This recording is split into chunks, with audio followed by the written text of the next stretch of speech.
In this video we're going to do a very fun project for Christmas. We're building this train, complete with remote control from your mobile phone. I found this model from user Henry on Printables and I like this design. It's kind of retro and a little cartoonish, and he provided all the files we needed to print the train. You'll find the links in the description of this video. I started out by doing a test print. I've done some changes to this in how it goes together. He's been using a lot of threaded parts. I'll use heat set inserts and some glue. My plan was to spray paint this outside, but it became too cold. I've had this remote control system for a very long time, but I've never used it. It's originally designed for a garden railway. I'm actually showing you this component at the beginning of each of my videos. And this is how it looks outside. You can choose between different versions of this card, supporting different types of motors, external lights and sound effects.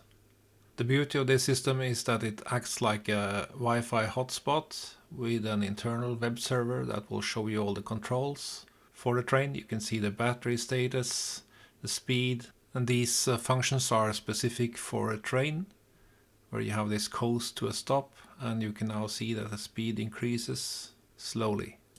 All in all, this is a great solution and no programming required. This is the complete installation.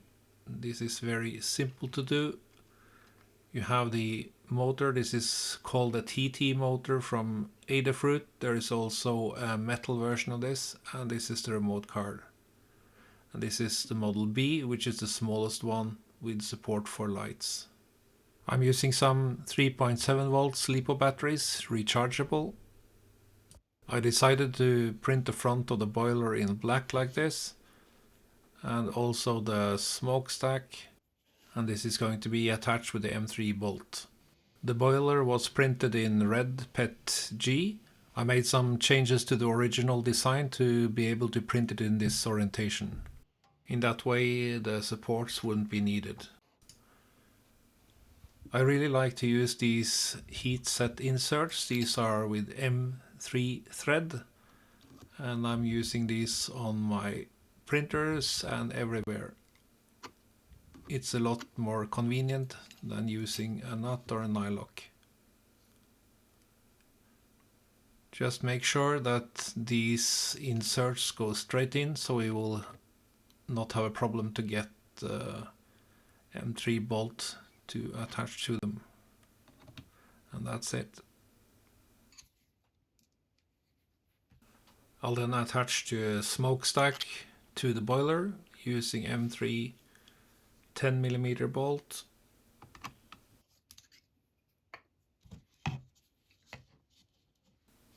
Next up is gluing on the front of the boiler, which was that black dome. Just using some Loctite super glue. Probably didn't need this much, but better safe than sorry, I guess. Then I just have to do my very best to center this. And I guess it was okay.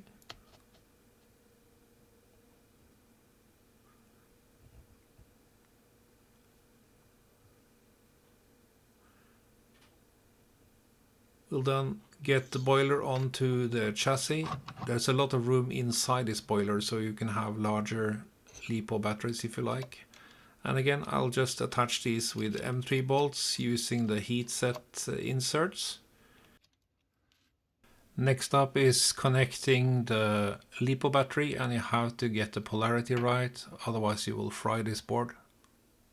I'm using the cab with the Santa Claus as sort of the lid over the electronics and the Lipo battery.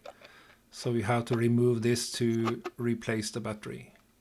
I think this came out great, and my wife did a wonderful job with the needle felt Santa Claus. It took a very long time, but it was worth it. And we then lock it in place with this plate and then M3 bolt. And by the way, I 3D printed the glasses. Those took 7 seconds. All of those really nice details of this Santa Claus sort of raise the bar for this 3D print, I had to do some more stuff with this. Like the visible head on this screw, that's totally unacceptable. So I printed some caps and glued them on to the wheel.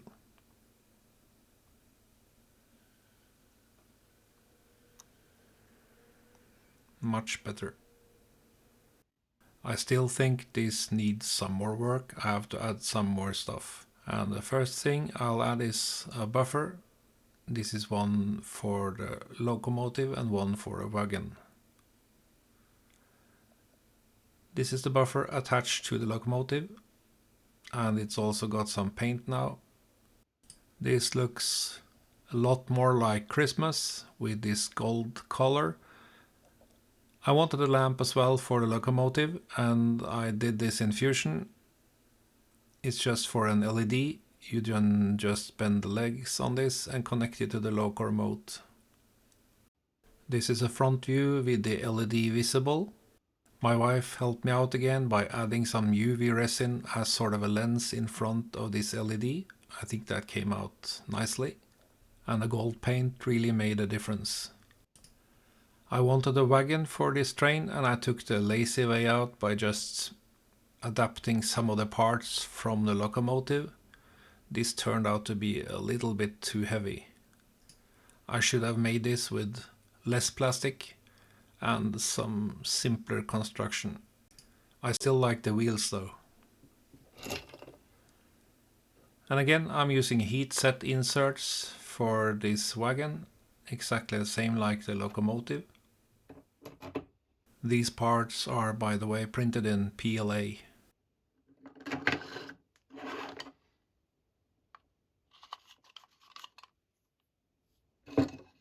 And I'm adding the buffer.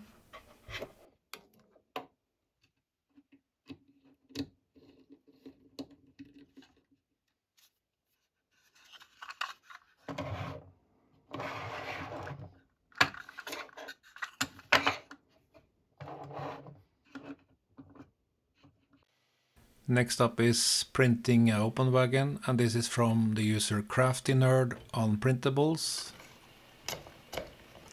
I had to print this with some supports.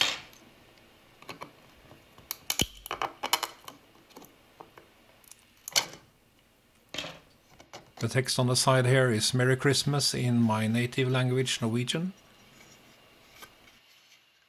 My wife painted that in gold. I printed the tracks from the original design, and that was an easy print. I printed that on my DIY printer, the Voronezh 1. I built that recently. When you print these, they make a circle that, in my opinion, isn't wide enough for this train to run smoothly. All my printed tracks had to go, and that was too bad. I had to design some new tracks, both some straight tracks and some curved versions. And these were designed to use less plastic. When testing out these new tracks, I noticed that the wheels were spinning, so I had to design, I don't know, tires for this. A train with tires, that's kind of strange, but that's what I had to do. I printed these in TPU, and that stopped the wheels from spinning. Testing the train was a lot of fun. I could switch on and off the lights from the mobile phone and start this in first gear.